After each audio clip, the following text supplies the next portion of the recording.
Hello, you sexy people. I hope you're all doing well. Today we're going to be talking about health and fitness. Not that I know anything at all about it, but people ask me about it, so I'll do my best. And why it's so annoying when you're trying to get just like a little bit more generally in shape and a bit more healthier.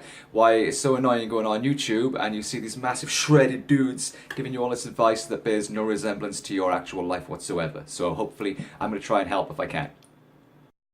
Okay, let's just get this out of the way. I'm not a big guy, okay? But up until a few years ago, I was actually quite fat, believe it or not. I'm small, I'm about 5'4", and I put on fat really quick, and I put on muscle quite quick too, but then it goes if I don't use it quite fast. So I've got one of those metabolisms, which is quite annoying.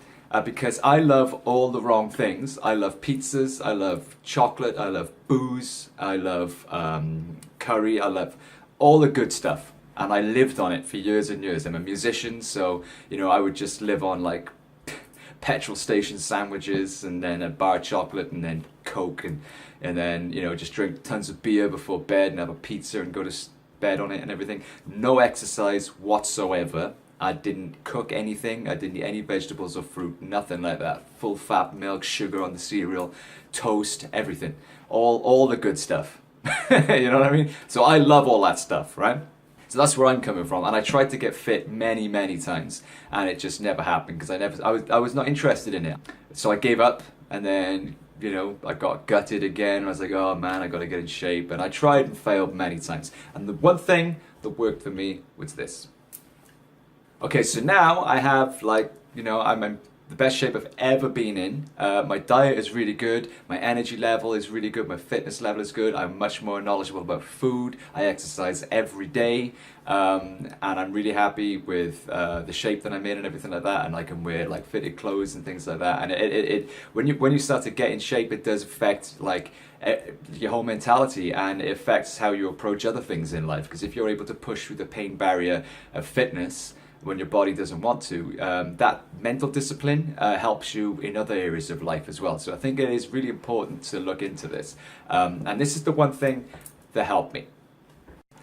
Instead of doing what the dudes on YouTube say, who are already shredded and can't relate to what it's like having like a 9-to-5 job, rush in, stuck in traffic, you're hungry, you need that sugar fix, you get into like the self-destructive patterns, and also the cultural habits that we all find ourselves in as well. It's very difficult to break that when you listen to these guys who actually love fitness and exercise, which I don't, and most of us probably don't, okay? So the one thing that worked for me was I did a little bit every day, just a little bit. The first time I tried to run down the cycle track, man, I got a few meters and I was in agony. And I just stopped and sat down. I was like, this ain't gonna work. I couldn't breathe, I was sweating, I was boiling, and I came back. That was day one. And I didn't look in the mirror and expect to be like Brad Pitt. I knew that it wasn't going to make any difference. So I did a little bit every day. The next day I did it again and again and again. And then I came home and I didn't think about it anymore. I didn't look in the mirror or get upset because I wasn't seeing results. It takes a long time for it to kick in. And that's what I did. So it didn't take a long time. It took about 10 minutes a day at the start. And then before I knew it, I was doing 2 miles before breakfast and seeing results and feeling results because my fitness level was good. And then from there, you start to get much more interested in what food you're eating, because you're aware of the physical effort you're going through to burn off those extra calories. So then you start to be a bit more considerate about pumping in way more extra calories after that, because you're like, no way, man. I just burned my ass off for 20 minutes in agony. There's no way I'm going to come back and eat cake and put on all those calories again, because that was hard fucking work. So you naturally start to get more interested in what sort of food you're eating. And it leads on from there and you get more and more into it. And that's kind of my personal journey.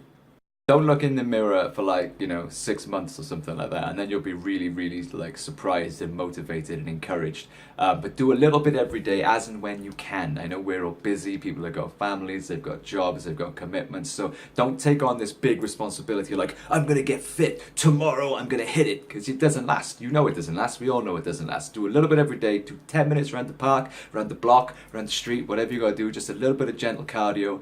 And just try and be a bit more mindful about what you're eating. Do you need to smother your cereal in sugar? Do you need to have 3 Kit Kats instead of 1?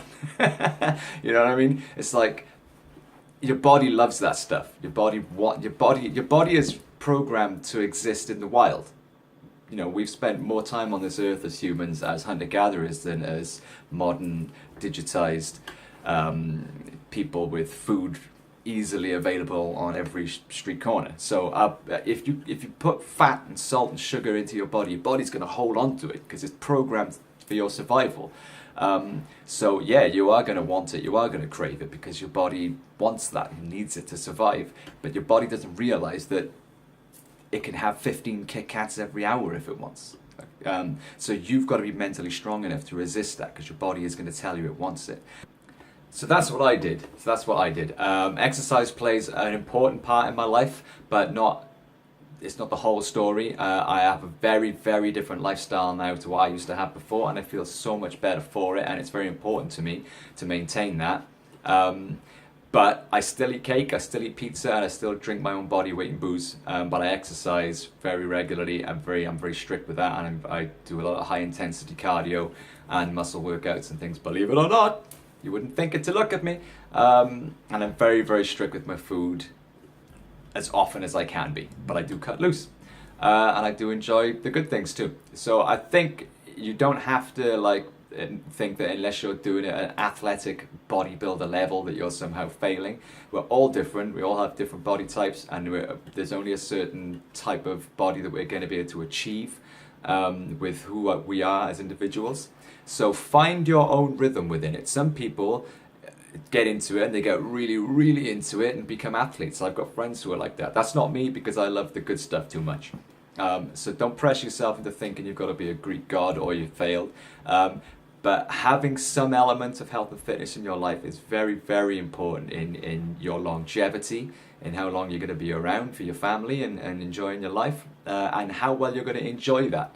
Because it's all very well living to 100 if the last 50 years of your life you can't move because you're so unhealthy and unwell. That's not fun. So health and fitness is very important.